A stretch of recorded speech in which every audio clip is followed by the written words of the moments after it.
Pronto. Então, turma, tá gravando aqui agora, tá? Boa noite, então, para todo mundo.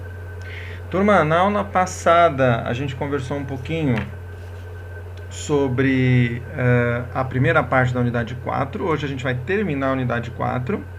Essa unidade 4 a gente começou a falar um pouquinho sobre as gerações, né? Então, falamos sobre geração alfa, beta, gama, delta, né? Então, falamos sobre isso. E agora a gente vai entrar um pouquinho sobre a educação 4.0 e definir a educação 4.0 baseada nas gerações, tá? Para isso, turma, primeiro lembrete aí, né? A Ana, as meninas aqui já falaram, já liberei lá a lista de presença, então fiquem à vontade aí para já irem marcando, tá? A minha ideia para a aula de hoje é a gente discutir esse conteúdo, terminamos. Eu vou às orientações de vocês de revisão, de recuperação e de prova, tá?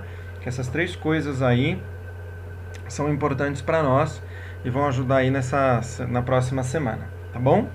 Então, vou compartilhar a tela com vocês. Deixa eu compartilhar aqui a tela. Só me confirmem se ela está aparecendo para vocês. Tá. Joia. Então assim, lá na plataforma, turma, já está liberado, ó, vou até entrar na plataforma para vocês verem, unidade 4, tá?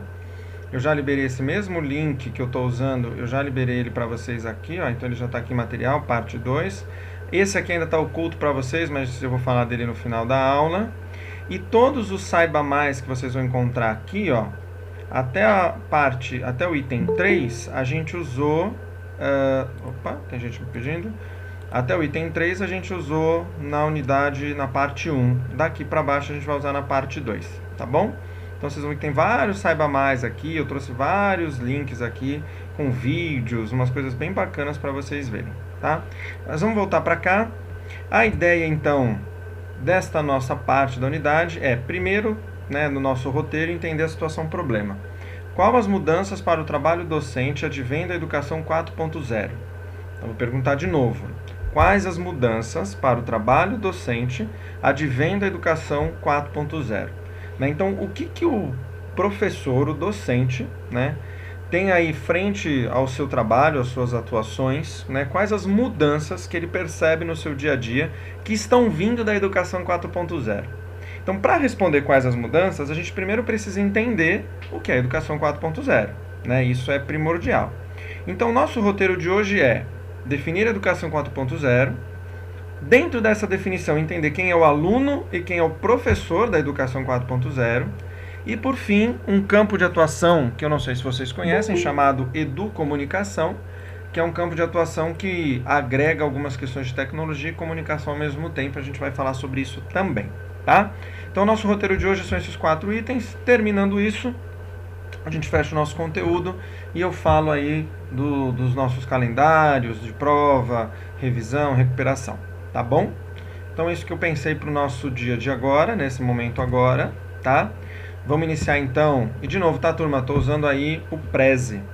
Vamos definir educação 4.0 e, turma, vocês já me conhecem, me parem, me perguntem, a gente vai conversando, isso é muito importante, tá? Educação 4.0 é uma educação que começa a responder às necessidades da indústria 4.0. Se a gente lembrar um pouquinho da primeira unidade, a gente estava falando de Revolução Industrial 1.0, 2.0, 3.0 e 4.0. Aquela, né, Revolução Industrial que vem com as inteligências artificiais. Então a gente precisa ter na mente que a educação 4.0 está atrelada às necessidades que a indústria da inteligência artificial está trazendo agora, ou da também chamada quarta revolução industrial, onde a linguagem computacional, a internet das coisas, a inteligência artificial, os robôs e muitas outras tecnologias se somam para dinamizar os processos nos mais diversos segmentos da indústria. Tá? Esse Tecnologia Educacional é um site que está aqui no nossas referências e não saiba mais para depois vocês consultarem, tá bom? Portanto, Educação 4.0 nasce no cenário da Revolução 4.0. Uma coisa está ligada à outra, né? E a gente vai entender um pouquinho melhor isso. Conforme os dados apresentados nesse documento, The Global Summit 2017, deixa eu voltar para cá, O futuro da educação, também chamado de Educação 4.0, baseia-se no conceito de Learning by Doing, ou seja, aprender fazendo. Esse conceito traz a ideia de que todos nós, principalmente quem está na escola hoje, vamos aprender coisas diferentes e de maneiras diferentes por experiências, projetos, testes e muita mão na massa. O que isso significa? A educação 4.0 ela tem uma característica primordial de que nenhuma etapa da educação vai acontecer se a gente não aprender fazendo ela, Ou seja, eu preciso fazer. Aquela educação em que o professor tinha um formato único e exclusivo de apresentar, de falar, morreu. E já a gente vai entender um pouco dessas etapas, como que eram as educações, Educação, como são, na verdade, a educação 1, 2, 3 e 4.0. Tá? Eu montei um materialzinho aqui para vocês, que é agora, como que é a escola, O contexto de uma escola do século XVIII, e aí a gente precisa entender o seguinte: existem escolas que ainda estão na 1.0, e vocês vão identificar isso aqui agora. Existem escolas que já estão no 2, existem escolas que já estão no 3, e eu duvido que as escolas todas estejam no 4.0, tá? Mas vamos entender cada uma delas. Escola 1.0, o que se define, então, dentro da área da tecnologia como a escola 1.0? É aquela escola que o espaço físico é formatado um atrás do outro. Quadro, giz e o copista. Quem é o copista? O aluno. Então é a escola que ainda acredita nesse formato. O aluno está sempre sentado num espaço físico formatado de um atrás do outro, um olhando a nuca do outro. O professor usa o quadro e o giz e o aluno é o copista. Tá? Qualquer semelhança é mera coincidência. Pois bem, qual é então a escola 2.0? Qual que é considerada a escola 2.0? Metodologias em que o quadro é trocado por retroprojetor ou projetor. Ou seja, você ainda tem o formato da 1.0, mas alguma inserção de projeção, seja ela por retro ou por projetor, está na educação 2.0. Ok? 3.0, é a internet perpassando pelas relações de aprendizagem, preocupação com o sensorial. Então aqui a gente tem dois itens que são inseridos no processo educacional. O primeiro, a internet. Ou seja, o processo dentro de sala de aula necessita da internet, seja para uma pesquisa, para uma atividade, para um exercício, para uma ação que o aluno ou que o professor vai ter em sala de aula. E uma preocupação com o sensorial. O que é isso? Com a sensação daquilo que está acontecendo, seja ela uma sensação não só mais de olhar o quadro, mas uma sensação auditiva, olfativa, tátil, as sensações nas suas mais diversas formas. Então o professor que de repente começa a trazer uma música para dentro da sala de aula, usando uma internet, fazendo uma atividade com base nela, e etc, etc, etc. Escola 4.0, qual é esta? É a relação sensorial com o externo, ou seja, a gente dá um outro passo. Então, além da sensação individual, na 4.0, a gente começa a estimular a relação com o outro, as relações humanas, a relação da sociedade. Então, você deixa de se preocupar não só com a sensação auditiva, ou com as sensações individuais, ou até o trabalho pessoal, das suas emoções, com a relação com o outro, como que é o trabalho em equipe, como que são as habilidades de trabalho em conjunto, como que é a relação entre colega e colega, como é que a gente melhora isso, como é que a gente amadurece isso, sei lá, via um debate, via um julgamento, via uma roda de discussão, via uma discussão sobre as relações emocionais, mas a escola começa a se preocupar com a relação do outro. E também começa a trazer para dentro da escola a inteligência artificial. Ou seja, vamos fazer um resumo rápido. 1.0, espaço físico, quadro, giz e copista. Escola 2.0, o quadro começa a ser substituído pelo retroprojetor e projetor. Escola 3.0, internet e preocupação com as sensações, com o sensorial. 4.0, a relação sensorial com o outro, ou seja, as relações humanas, e a inteligência artificial. Ou seja, percebam aqui uma evolução. Aí você vai dizer assim para mim, nossa, professor, na 4.0 então não usa o quadro? Não foi isso que eu disse. Mas, na verdade, o que eu disse é que há uma evolução. Nada impede de um professor da 4.0 que trabalhe a relação sensorial com o externo e inteligência artificial também usar o quadro para algum tipo de anotação. Uma não exonera a outra, mas entendam como uma escadinha, algo que foi melhorando, algo que foi evoluindo e crescendo. Tá? Por fim, estamos num caminho, mas não estabelecidos de um cenário efetivamente finalizado. Quando a gente fala escola 4.0, muito ainda se tem por aprender, né? E como então deveria ser uma escola 4.0? Deixa eu voltar. Basta ter uma relação com o outro e uma inteligência artificial aplicada ali, a gente já vai ter um bom resultado? Não. Essa escola ela precisaria pensar no uso de metodologias ativas, metodologias inovadoras nas novas tecnologias, iniciar desde a base da educação infantil até o ensino superior este tipo de metodologia. De nada adianta você ter ela muito forte na educação infantil e no fundamental, morreu. Né? Ela precisa passar por todos os níveis educacionais. Ela precisa proporcionar vivências. Né? Então, assim, o aluno precisa viver aquilo. Né? Você dizer para o aluno que é muito importante você aprender seno, cosseno e tangente, ele precisa viver algo em que ele necessitou calcular seno, cosseno e tangente. Né? Ou seja, é muito mais complexo do que só passar um conteúdo. O currículo precisa ser transformado em prática. Né? Então, quando a gente fala proporcionar vivências e transformar o currículo em prática, é trazer para o dia a dia desse aluno, desta criança, desse jovem, desse adolescente, é trazer para este aluno uma vivência prática. Né? Aquele conteúdo que era da lousa, ele tem que ser um conteúdo prático. O aluno precisa perceber a importância. E as metodologias ativas e as inovadoras, né, sejam elas quais forem, podem ajudar nisso. E qual é o ganho para a Escola 4.0? A BNCC. Né? O documento que tornou tecnologia uma competência de ensino e que traz para a Educação 4.0 exatamente isso. Né? Traz para a nossa discussão de escola que as habilidades elas são práticas, elas são vivências. Aí você vai dizer assim para mim, nossa professor, e por que esse tema está na sua disciplina? Porque não dá para falar 4.0, educação 4.0 ou escola 4.0 sem falar de tecnologia.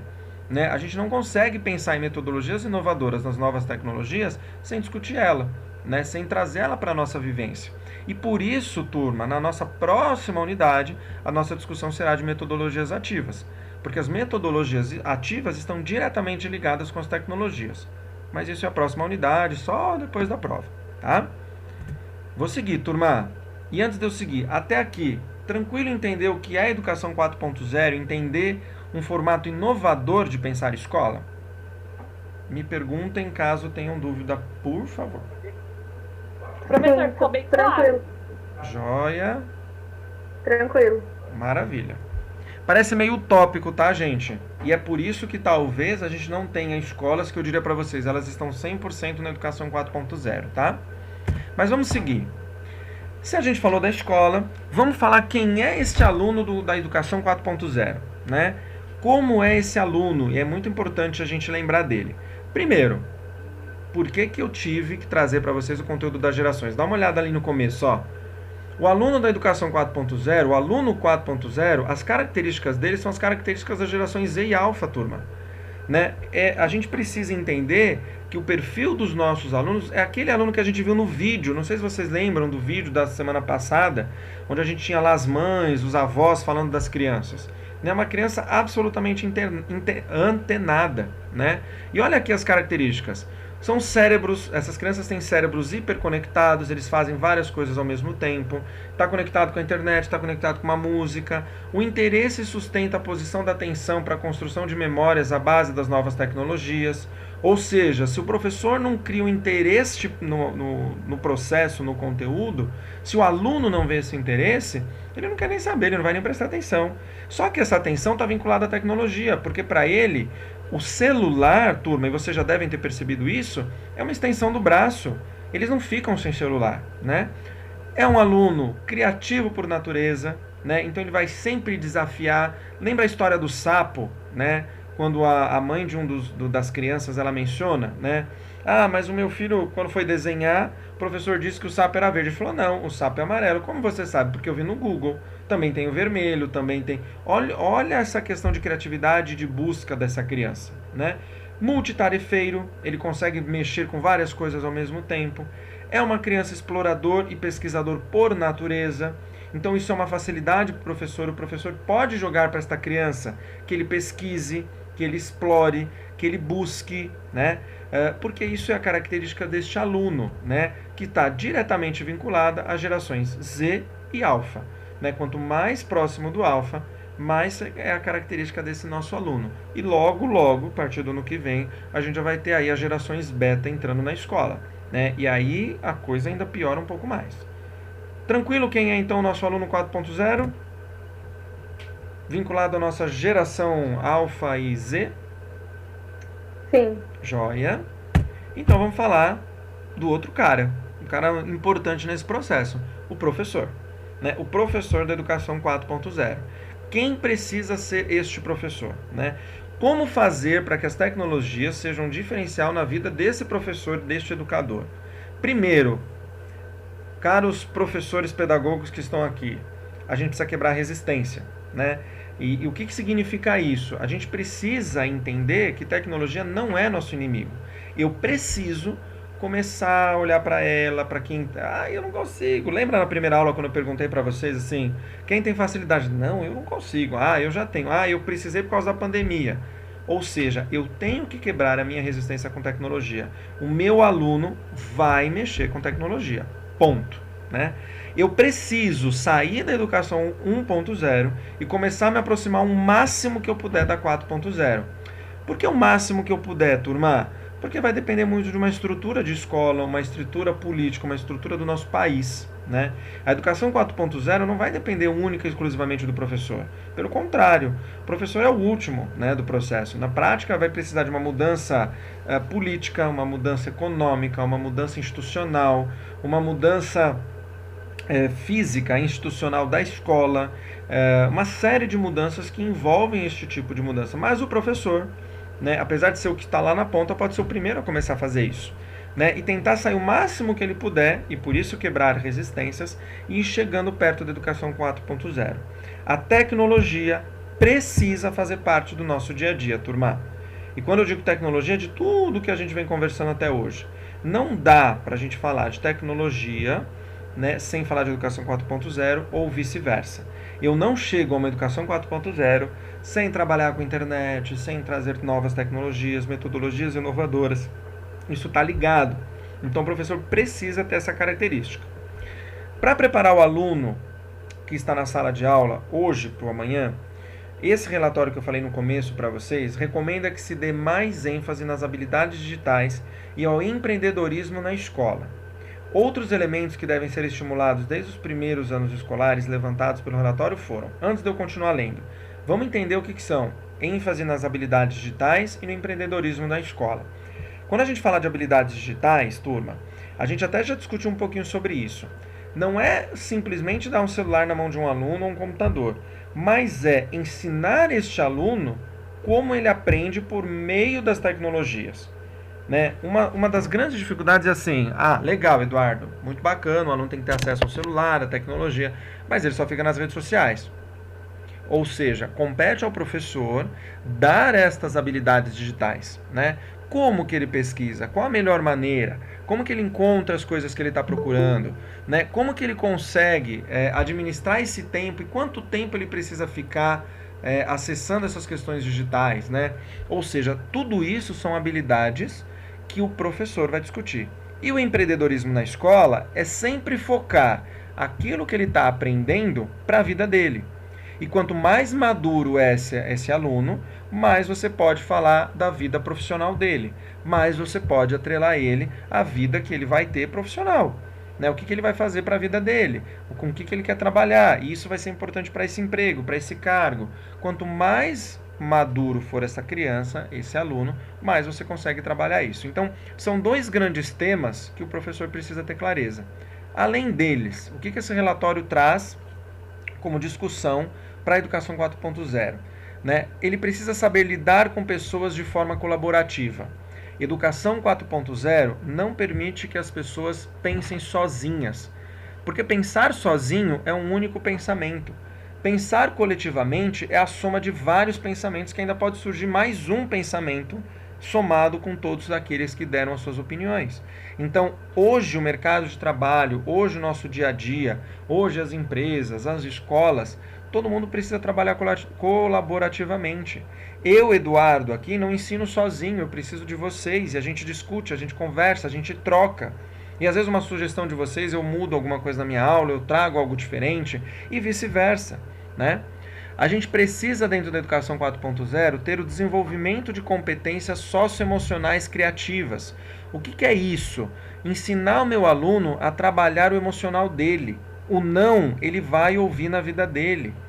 Né? E quando eu digo que o não ele vai ouvir, é saber lidar com frustrações, é saber lidar com a diferença dos outros, é saber lidar com o emocional do outro e o dele, é saber lidar de forma criativa. Como que você pode trabalhar isso com seus alunos? Ah, professor, mas eu dou aula de português. Ok. E como que você insere isso dentro das suas aulas de português? Não é inserir diretamente, mas inserir indiretamente. Como que esse meu aluno vai resolver conflitos entre os pares dele? Né? E esse resolver conflitos está atrelado a uma educação nova, uma educação inovadora. A participação em projetos interdisciplinares que utilizam conhecimentos de diversas disciplinas para um objetivo comum. Ou seja, a gente vai usar as outras disciplinas para criar um projeto, né? Isso é muito bacana, porque você não precisa ensinar matemática se você dá português. Você pede que ele busque na aula de matemática o conteúdo que você precisa para que aquele projeto aconteça, né? Ah, mas o projeto é da minha aula de ciências. Ok, converse com o seu professor, com os colegas aí de sala, né, de escola, de aula. Fale entre nós, né? A conversa entre os professores para um projeto interdisciplinar é muito bacana, né? E o uso da empatia como inteligência. O que é o uso da empatia? É se ver no outro, é conseguir se enxergar vivendo o que o outro está vivendo, né? Atrelado aí à educação, às competências socioemocionais. Ou seja, olha quanta coisa está atrelada à educação 4.0, que compete ao professor já começar a mudar nos seus processos, né? Para que a educação realmente ganhe essa cara. E para isso, turma, a gente deixa de ser só o professor, né? Ele começa a se tornar o mediador do novo processo. Já vou dar alguns exemplos para vocês, que eu acho que é bacana, e quero ouvir um pouquinho dos problemas de vocês que eu pedi da aula passada, não sei se vocês lembram, mas já a gente vai usá-los, tá? O que é o professor mediador, turma? É aquele que aprende, né, aprender a trabalhar com a tecnologia e não usá-la das maneiras convencionais. Ou seja, eu preciso mostrar para o meu aluno que a tecnologia é importante. Mas ela não é importante para eu acessar o Facebook, o Instagram, não é isso. Na verdade, ela é importante porque ela pode me ajudar a pesquisar o que eu quero. Né? O professor não deve ser o protagonista é o aluno. Turma, o professor não pode ter o papel principal, quem tem que ter o papel principal é o aluno. Todos devem interagir para a produção de um conhecimento ele é colaborativo. Turma, eu preciso dar o problema da mão do meu aluno, o aluno é que vai resolver, não é o professor que vai trazer a resposta. Né? Quando eu digo assim para o meu aluno, eu vou dar um exemplo para vocês de uma aula de robótica que eu dou. Né? Eu viro para o meu aluno e falo assim, olha, a gente tem um carrinho que você montou o circuito, mas eu quero controlar ele pelo celular. Como é que eu faço? Eu pergunto para os meus alunos. Aí vira aluno para mim e fala assim, eu não sei. Então vamos pesquisar. Então compete a mim, professor, dar caminhos e instrumentos para que eles possam encontrar o processo. Agora, vai perder a graça se eu falar, copia esse comando, digita ele que você consegue. Perdeu a graça do aprendizado, perdeu a graça do processo. Ele vai copiar. Eu estou voltando para a educação 1.0. Agora, quando eu falo para o meu aluno, já pesquisou nesse site? Você já jogou no Google? Você já procurou no MIT, que é uma empresa que trabalha com isso? Já jogou no Studio.code? Né? Já viu quais são os comandos que a gente tem dentro do Snap? Já trabalhou com o ArduBlock? Olha quantas ferramentas eu estou jogando para esse meu aluno. Né? E eu estou jogando para ele o quê? Eu estou jogando para ele dúvidas. Dúvidas que ele pode pesquisar e que junto com o colega dele, colaborativamente, eles podem discutir e chegar numa melhor solução. Né? E aí, turma, esse professor mediador ele vai criar ambientes inovadores propícios para o desenvolvimento de projetos que se aproximem da realidade do aluno. Cabe ao professor ter este papel. O professor não transmite conhecimento, o professor media. O professor fica na retaguarda, né, ajudando esse aluno e dando caminhos para ele. Ponto. É mais difícil? Sem dúvida.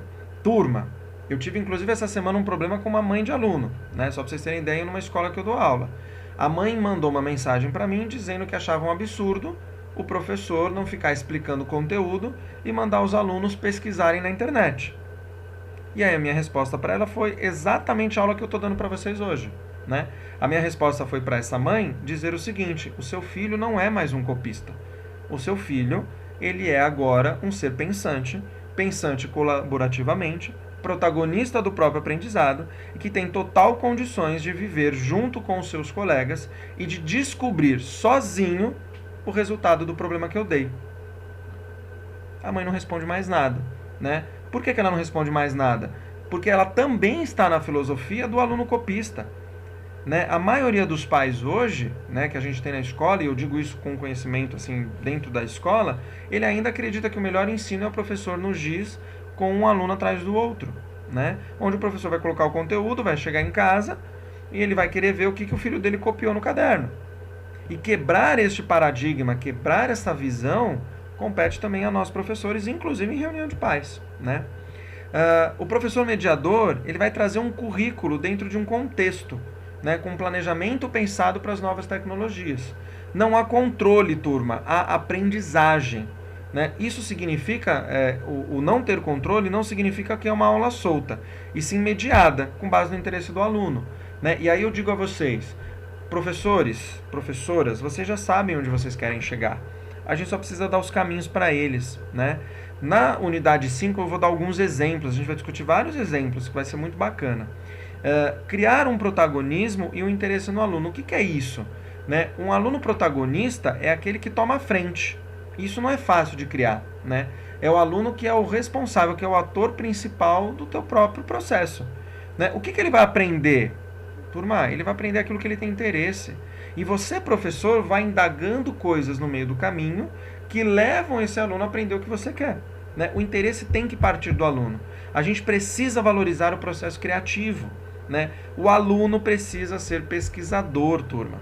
O que é um aluno pesquisador? Que sabe pesquisar no Google, que sabe usar o Google acadêmico, o Google escolar, que sabe usar um Cielo, que sabe usar ferramentas de pesquisa que tragam conteúdos acadêmicos, que tragam conceitos importantes. Né?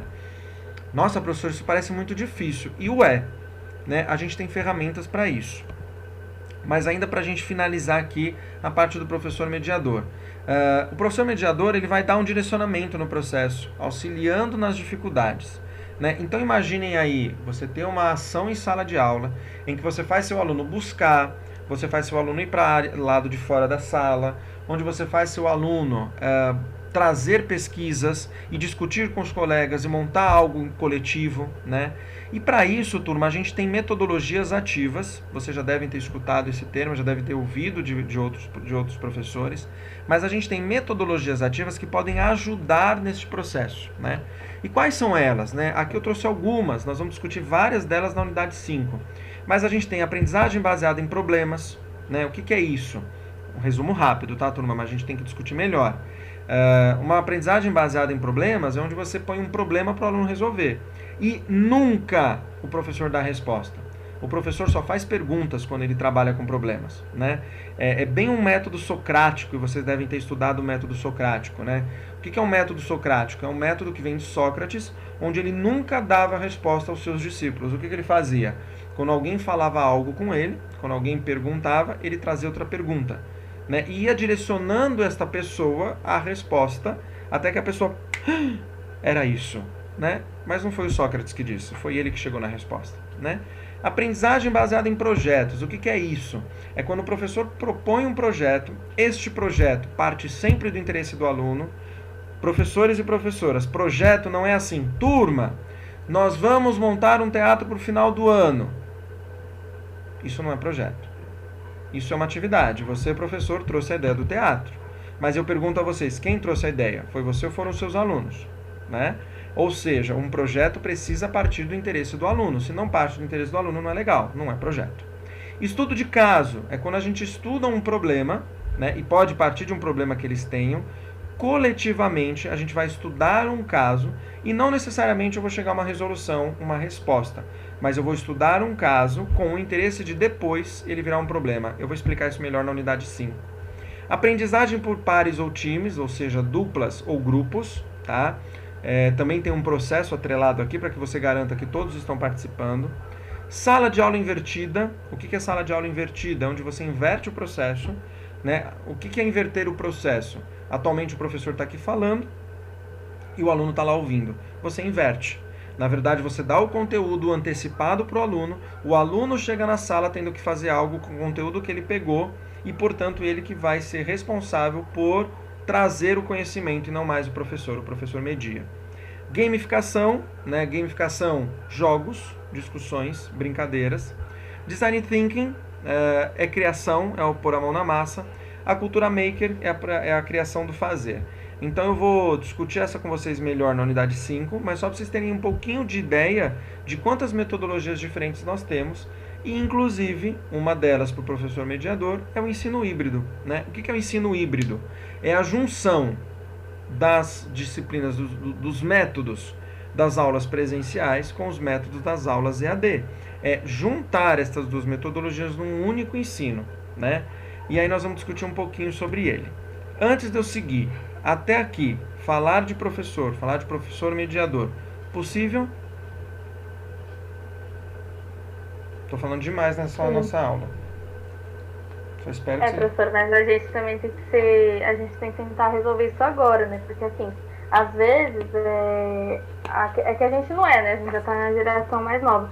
Mas a gente não pode ser aquele aluno tradicional também, porque senão a gente vai virar um professor tradicional. Não tem como a gente aplicar algo no aluno que a gente não é.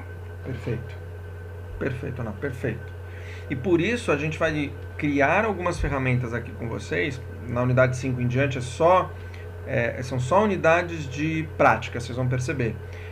Os conteúdos ficam da 1 a 4, da 5 em diante a gente vai ter só as práticas para isso. E vocês vão perceber muito claramente essas questões. Vocês vão perceber que a gente vai pôr em prática exatamente essas metodologias, né, essas discussões todas. Mas muito bem colocado. Mais algum comentário, turma, antes da gente ir para o ensino híbrido e entendê-lo? Tá claro? Tem dúvida? Não sei se eu estou falando demais. Se me perdi num raciocínio, eu volto. A turma tá bem quietinha hoje. Acho que estão assustados com muito... Não, tá tranquilo. Então tá bom. Então, turma, vamos falar de ensino híbrido, tá? O que é esse ensino? Como eu disse, é a utilização de plataformas e ferramentas diversificadas, né? Ações via plataformas antecipadas, ou seja, a gente precisa de uma plataforma. Quando eu digo plataforma, eu estou falando de um Moodle, um Google Sala de Aula, qualquer plataforma da educação à distância, uma sala interativa, né? Onde o conteúdo vai ser disponibilizado para vocês. Com base nisso, você vem para a sala para interagir sobre estes conteúdos e não mais para você ficar falando só do conteúdo. E aí entram as metodologias ativas com este ensino, né? Onde, por meio dessas metodologias, aquele conteúdo que ele viu antecipado numa plataforma EAD, numa plataforma à distância, dentro da sala ele consegue pôr em prática, né? E aí a gente precisa se preocupar com a democratização de duas coisas dentro do ensino híbrido. Primeiro, democratização do ensino. O que é isso? Né? É democratizar esta aprendizagem. Todos estão participando dela? Por isso as metodologias ativas são responsáveis por nos ajudar no processo. E democratização da informação, né? O que é isso? Dar liberdade ao aluno para trazer as informações que eles assim acharem necessários. Afinal de contas, eu estou falando de um ensino que não mais vem só do professor, mas vem também do aluno. Quantas coisas a gente não aprende quando um aluno traz? Vou voltar à ideia do sapo. O professor está lá ensinando, desde que o mundo é gente, que o sapo é verde. O aluno traz a informação de que não, eu conheço um sapo amarelo. Né? Por quê? Porque ele já pesquisou, ele já pegou o conteúdo na mão, ele já foi no Google e ele descobriu que o sapo é amarelo. Ele encontrou um sapo amarelo, um vermelho, um roxo, a cor que ele quiser. E ele precisa dizer o porquê, né? De onde ele trouxe essa informação. E compete ao professor no ensino híbrido fazê-lo. E inserção no mundo digital. Ou seja, o ensino híbrido exige que o aluno, para acessar essas plataformas antecipadamente, tenha em mãos esse mundo digital. Não dá para a gente falar de um ensino híbrido, né, sem ter a inserção nesse mundo digital. Gente, entenda mundo híbrido, né, pela palavra ensino híbrido, pela palavra híbrido mesmo. Né, o que é um carro híbrido? Álcool e gasolina. Né? É a mesma ideia. Quando eu falo de ensino híbrido, eu estou falando de um ensino presencial com EAD. Ele agrega o melhor dos dois mundos. Né, plataformas antecipadas com conteúdo, salas interativas com metodologias inovadoras. Olha que bacana seria isso, né? Pois bem, até aqui, perguntas? Nenhuma? Eu vou seguir. Não, tranquilo. Beleza. Turma, vamos falar de uma discussão chamada educomunicação, tá? É importante a gente entender o que é isso e por que a gente está trazendo para essa nossa discussão de educação 4.0, tá? Educomunicação. Eu não sei se vocês sabiam, mas há uma profissão que envolve esses dois campos, educação e comunicação, né? Esta profissão se chama educomunicação, ou seja, é a formação dos educomunicadores, tá? Usada em 1980 pela Unesco, como estudado na educação midiática ou leitura crítica da comunicação na educação, surge exatamente este campo de atuação que a gente vai entender ele agora. É, por definição, conhecer a mídia, né, ou as mídias, apoderar-se dos recursos tecnológicos disponíveis para dar acesso a qual público e comunidade, ensinando-os o uso adequado e crítico dessas ferramentas. Para um pouquinho, né? Vamos entender. O educomunicador é aquele profissional que vai estudar as mídias, vai entendê-las, vai conhecê-las e vai, por ter na sua raiz ser pedagogo, né? Então é um aperfeiçoamento do pedagogo, né? É uma pós-graduação desse pedagogo, não é uma graduação. Ele vai, com base no que ele estudou na pedagogia, pegar estas mídias e vai dar acesso ao público e definir como que esse acesso vai acontecer. É o profissional que consegue dizer para mim como que esta tecnologia vai chegar melhor para estas pessoas. Abrindo um parênteses. É esse profissional que faltou na nossa pandemia para as escolas públicas entenderem qual a melhor maneira dos nossos alunos de escola pública aprenderem à distância. Só para vocês entenderem, tá? O conceito esse que se aproxima muito da educação popular dialógica. O que é isso? Educação popular dialógica de Paulo Freire. Vocês já estudaram Paulo Freire, pelo amor de Deus, né? Estão aí no 5º semestre. E essa educação popular, o que significa? Quando você traz tecnologia para quem tem condições financeiras é uma coisa, e para quem não tem, né? E este profissional é aquele, então, que vai fazer a relação da área da educação com a comunicação. E, portanto, ele está no mundo da tecnologia. É ele que vai achar a melhor forma de comunicar estas tecnologias no mundo educacional. Ok? Fácil entender o que é o educomunicador? Deixa eu voltar para cá. Sim. Professora, cai naquilo que eu falei, né? Temos que tentar arrumar agora. Se a gente for um aluno que só depende do professor, só estuda se o professor passa, só vai atrás do que o professor manda, a gente não vai conseguir ser um professor igual os professores que a gente tem hoje, igual esses professores que você fala que a gente tem que ser, né, no caso. Perfeito, é exatamente isso, né? E um caminho bacana pode ser esse para quem gosta desta área, né? Um caminho muito bacana. Aí, turma, eu quis mostrar agora as referências para vocês dessa nossa discussão, porque aqui tem coisas muito legais, coisas que eu acho que vocês precisam assistir, coisas que eu vou dizer, assistam quando tiverem um tempinho, porque as nossas referências têm coisas muito ricas sobre esses conceitos que a gente discutiu. Por exemplo, tá? Aqui, ó, Educação 4.0 é um episódio do programa Conexão da TV Cultura. Ele traz aqui uma discussão sobre o que é a Educação 4.0 com 3 profissionais maravilhosos. Eu diria a vocês, tem que assistir esse primeiro vídeo, tá? Ele tá lá na nossa plataforma, ó. Eu vou clicar aqui na plataforma. Ele tá aqui, ó. É o vídeo número 4. A gente tem que assistir esse vídeo. Eu não vou parar aqui agora para assistir, ele tem uns 20 e poucos minutos. Mas pega ele para assistir. Se você quer assistir um vídeo muito bacaninha, né? Você vai gostar muito do que você está assistindo. Entenda mais sobre a Educação 4.0 com o Fábio. Também ele é muito legal, ele é do Mundo Maker. Ele tem aí umas discussões muito bacanas. Ele tem um canal no YouTube, mas esse vídeo ele traz a teoria, ajuda a complementar, tá? Aqui, Futuro Digital é um vídeo que fala sobre a 4ª Revolução Industrial. Então é muito bacana pra gente discutir isso, tá? E aqui tem uma entrevista, que eu gosto muito desse doutor Ismar, ele é doutor em tecnologia. Então são 4 videozinhos, gente, perde uns minutinhos aí de um dia, pode ser hoje também, não tem problema. E esses videozinhos, ó, eles estão aqui, ó. É o vídeo 4, o 5, o 6 e o 7, tá vendo, ó? Eu quis colocar todos eles aqui. Ah, professor, vai cair na prova? Não, gente, eu tô dando de presente. É conteúdo para vocês melhorarem, discutirem, aperfeiçoarem, porque eu acho que não só o Eduardo, mas outros profissionais falando sobre Educação 4.0 pode ajudar e muito, tá? Outras coisas que eu acho que é legal vocês entenderem e entenderem em que mundo a gente está chegando. Vocês já ouviram falar do Watson? Alguém sabe me dizer o que é o Watson? Não? Não?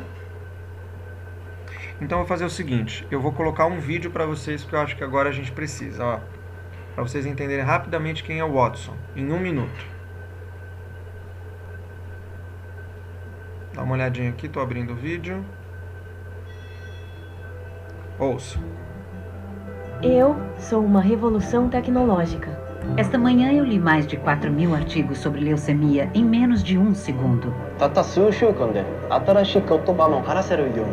Milhares de novas leis foram publicadas ontem. Eu já conheço todas elas. Eu sei todos os detalhes de todos os relatórios financeiros públicos dos últimos 20 anos. Eu posso detectar doenças antes que os pacientes apresentem qualquer sintoma. Eu entendo eufemismos, idiosincrasias e metáforas complexas.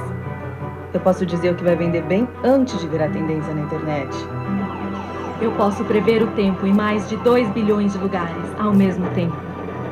Eu posso crescer com você, treinar você, Melhorar você. Instruir você. E eu estou só começando. Olá, meu nome é Watson. Juntos, podemos repensar os limites do possível. Bem-vindos à era cognitiva. Turma, Watson é um computador da IBM. Vou até parar aqui um pouquinho para a gente se ver. É um computador da IBM com inteligência artificial que existe desde 2015 e 2016. Este computador ele está aprendendo desde esse período a viver e conviver com a gente. Este computador faz tudo isso que ele acabou de dizer nessa propagandinha rápida, exatamente da forma como ele disse. Percebam o problema que a gente vai enfrentar no futuro? Percebam o quanto complexo a nossa tecnologia está. Imaginem este computador podendo, então, fazer uma análise educacional dos alunos de vocês, uma análise pedagógica, né? E o que eu estou querendo dizer está nesse videozinho aqui, ó, personalizando a aprendizagem de ensino, a experiência de ensino e aprendizagem aqui, ó. Aqui é o Watson na educação, assistam esse videozinho, eu coloquei para vocês, tá?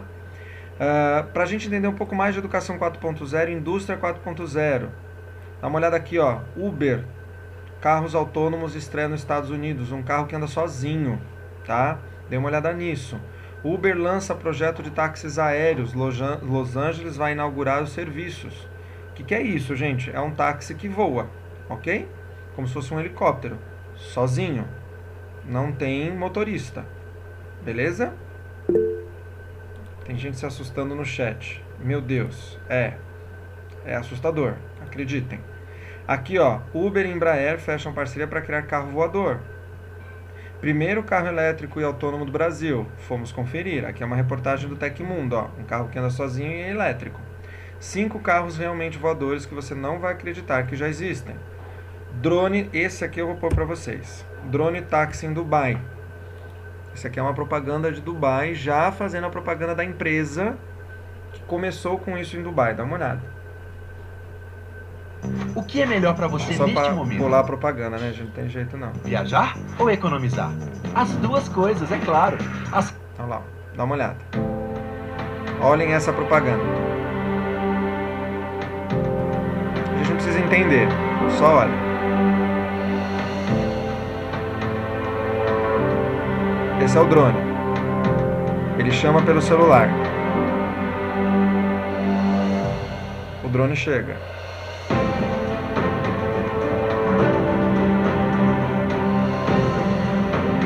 Percebam que já existe, tá, gente? Dá uma olhada.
E aí? Assustou? Isso isso é Educação 4.0, gente. Utilizando a inteligência artificial, né, a favor aí dessas novas tecnologias. Trouxe mais referência para vocês. Está tudo na plataforma, além de estar na nossa apresentação, tá? Aqui, ó, já são sites para vocês mexerem ou lerem, né? Então aqui, ó, a Escola Web fala sobre Educação 4.0, né? E como ela vai mudar o modo como se aprende. Educação 4.0 já é realidade aqui, ó, Tecnologia Educacional, um site que eu já tinha dito para vocês em outras aulas. A Nova Escola traz uma discussão sobre isso. Clipe Escola, Nave Avelan traz uma discussão aqui também. O Futuro é Agora, ó, esse aqui, Geek, é muito legal. Eu trouxe várias referências para ajudar vocês e todos eles, turma, eu coloquei aqui, ó. Então, quando vocês entrarem na plataforma, vocês vão ver que tem vários Saiba Mais, mas é por conta disso, tá? Vocês vão ver, ó, vai até o 21, tá? Mas são videozinhos e sites aí para vocês, por curiosidade, eu diria, assistam os do 4 ao 7, que é conteúdo nosso, tá? 4, 5, 6, 7, são videozinhos. E os outros, quando tiverem um tempinho, se quiserem aproveitar e já assistir, fiquem à vontade, tá? Porque vocês vão gostar muito do que está aqui e pode ajudar muito vocês nessas discussões, beleza? Com isto, eu termino a nossa unidade 4. Pergunto para vocês se há dúvidas sobre ela, para eu poder falar de revisão, para eu poder falar de recuperação e de prova. Natália, com certeza. Não sei se vocês já viram, mas a Amazon tem ela já tem um mercado nos Estados Unidos, um na Inglaterra, e ela está testando um aqui na Paulista, onde você não precisa... na verdade, não há funcionários. É assim, você entra no mercado, você já é cadastrado pela Amazon, ele faz a leitura da sua íris. O que você tira da prateleira já é computado. Quando você passa pela porta, já é debitado do teu cartão de crédito, né, os produtos que você pegou da prateleira. Só para vocês terem ideia. Isso já funciona nos Estados Unidos e Inglaterra, tá? Mas a Amazon tem vários recursos tecnológicos vindo por aí. Mais alguma dúvida, turma? Algo que vocês queiram perguntar sobre Educação 4.0, aluno ou professor 4.0? Entenderam o contexto dessas novas tecnologias e o quanto isso precisa ser levado em consideração na hora de pensarmos educação? Tranquilo? Acho que vocês ficaram meio parados aí, estáticos. Estou ficando assustado. Não? Tudo bem? Estão muito quietinhos hoje. Eu acho que assustei vocês. Tudo tranquilo. É que é muita coisa nova, né? A gente tá surpreso, mas não assustou não. Já é. Turma, então vamos lá, ó. Deixa eu mostrar para vocês pela plataforma. Eu vou desativar a edição aqui só para vocês verem. Vamos falar primeiro de recuperação e revisão, tá? Eu criei um instrumento aqui, ó, dentro de material da unidade. Prestem atenção antes de eu liberar, que isso é muito importante, tá? Ele é um link que vai servir para você fazer tanto revisão quanto recuperação, tá? É um conjunto de perguntas, tá? De todas as nossas unidades, 1, 2, 3 e 4. Aí você vai dizer assim para mim, professor, eu não estou de recuperação, né? Ou seja, eu não quero recuperar nenhuma nota. Maravilha, tá? Então o que você vai fazer? Você pode usar este questionário para você estudar para a prova, porque aqui você tem o conteúdo das 4 unidades, tá? Você pode fazer esse questionário quantas vezes você quiser. Pode fazer 1 vez, 2 vezes, 3 vezes, 10 vezes, não tem o menor problema, tá?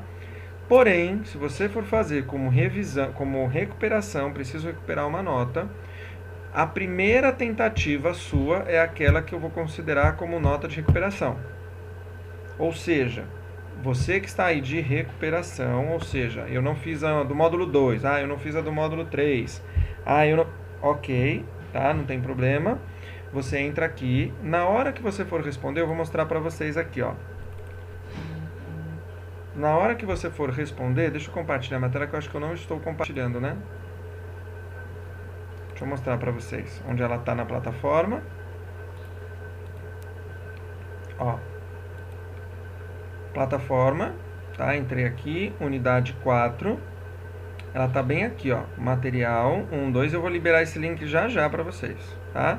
Então tá aqui, link para revisão / recuperação. Ok? Esse link vai te levar para este questionário aqui, ó. tá?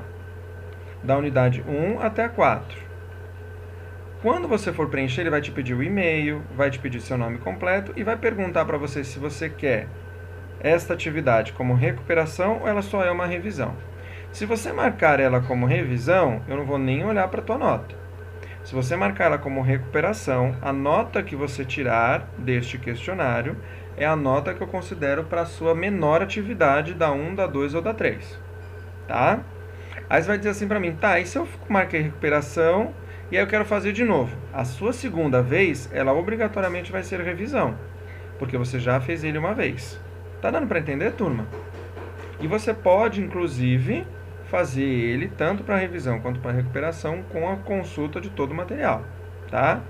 Nayara, você pode fazer sem o menor problema quantas vezes você quiser. Você pode fazer 10 vezes e 10 vezes para revisão, tá? Quando vocês fizerem, assim que vocês terminarem, vocês vão receber no seu e-mail as suas respostas. Então você vai receber um relatório de como você foi. A pontuação, ela é dada de 0 a 100. Entendam esse 100 como 10, tá, gente? Mas é só uma pontuação para mim e para vocês verem se vocês foram bem ou não.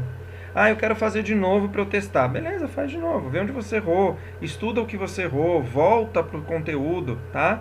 Então, por exemplo, fez o questionário esse final de semana, sei lá, pegou sábado e fez ele uma vez.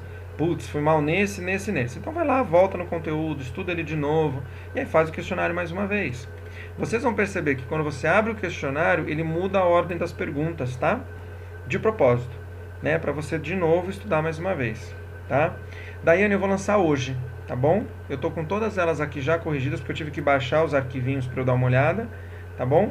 E eu lanço hoje para vocês, tá? Repensar o preço da... O que é o preço de aula? A verificação é repensar o preço de aula. Eu não entendi, Daiane. A segunda parte, não sei se...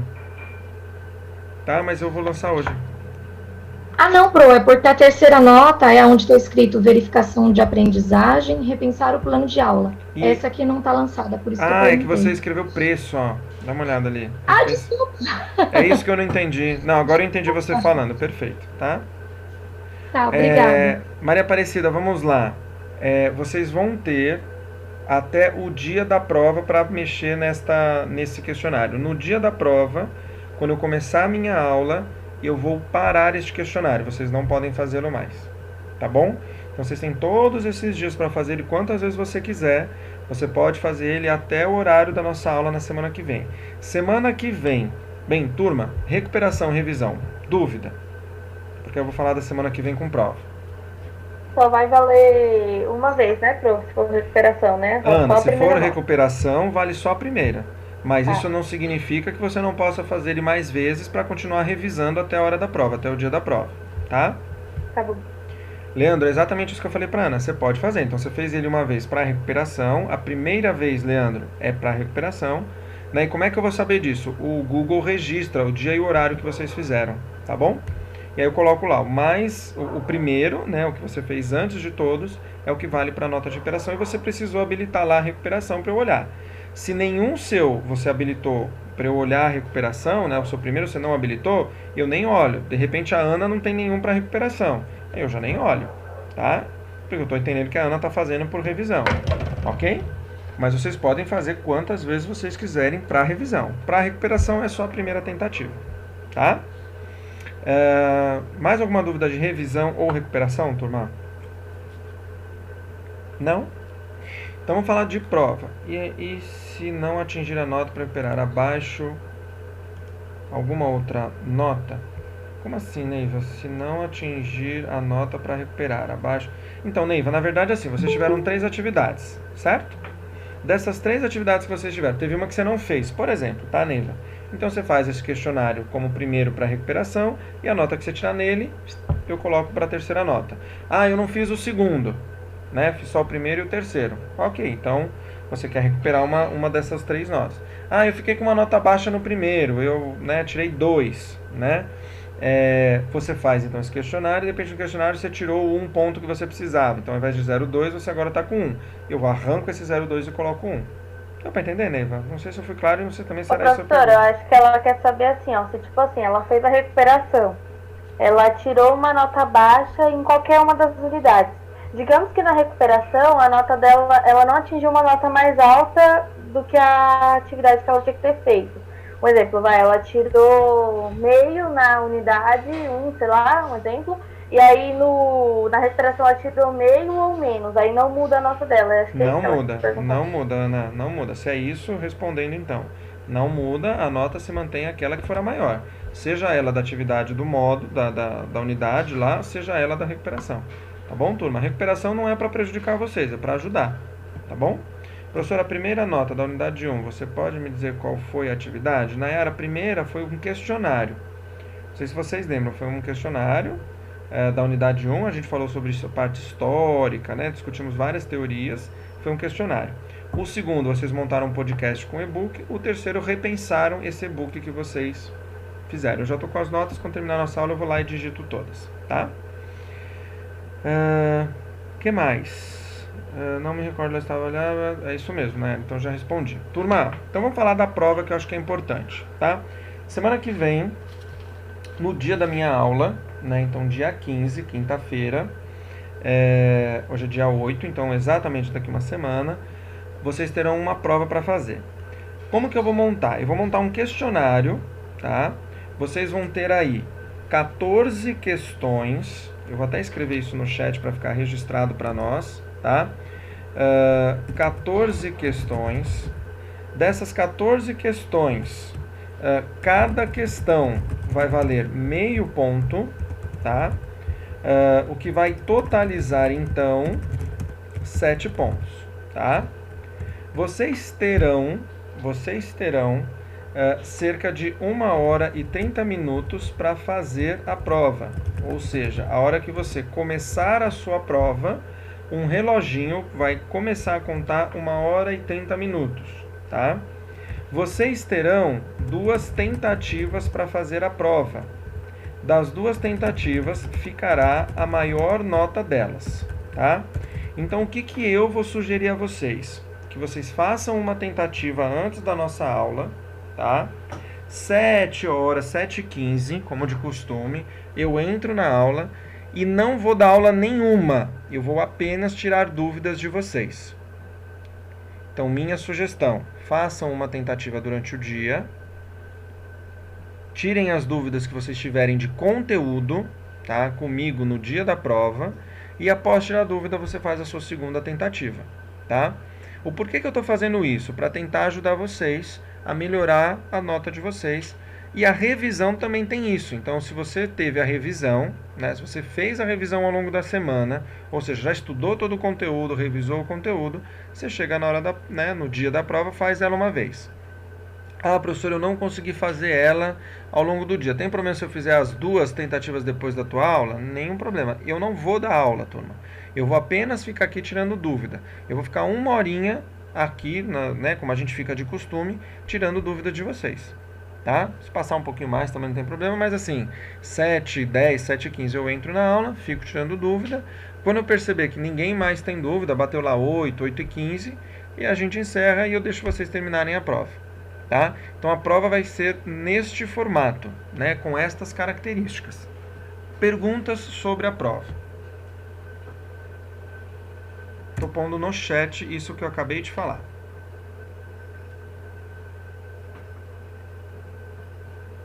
Nenhuma dúvida, todo mundo entendeu? Nenhuma pergunta? Não.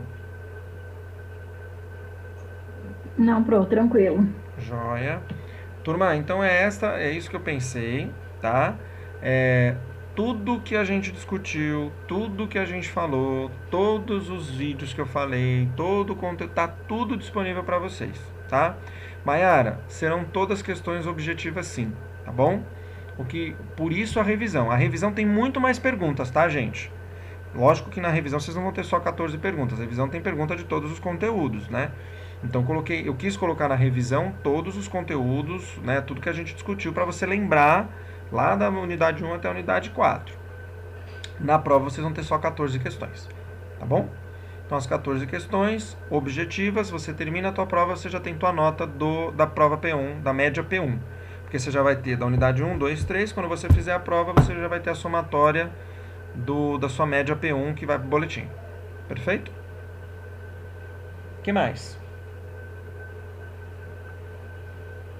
Alguma dúvida nesse nosso processo? É importante vocês tirem agora, porque na próxima aula é só o momento para a gente tirar dúvida, tá? Não? Bem, turma, então terminamos nossa unidade 4.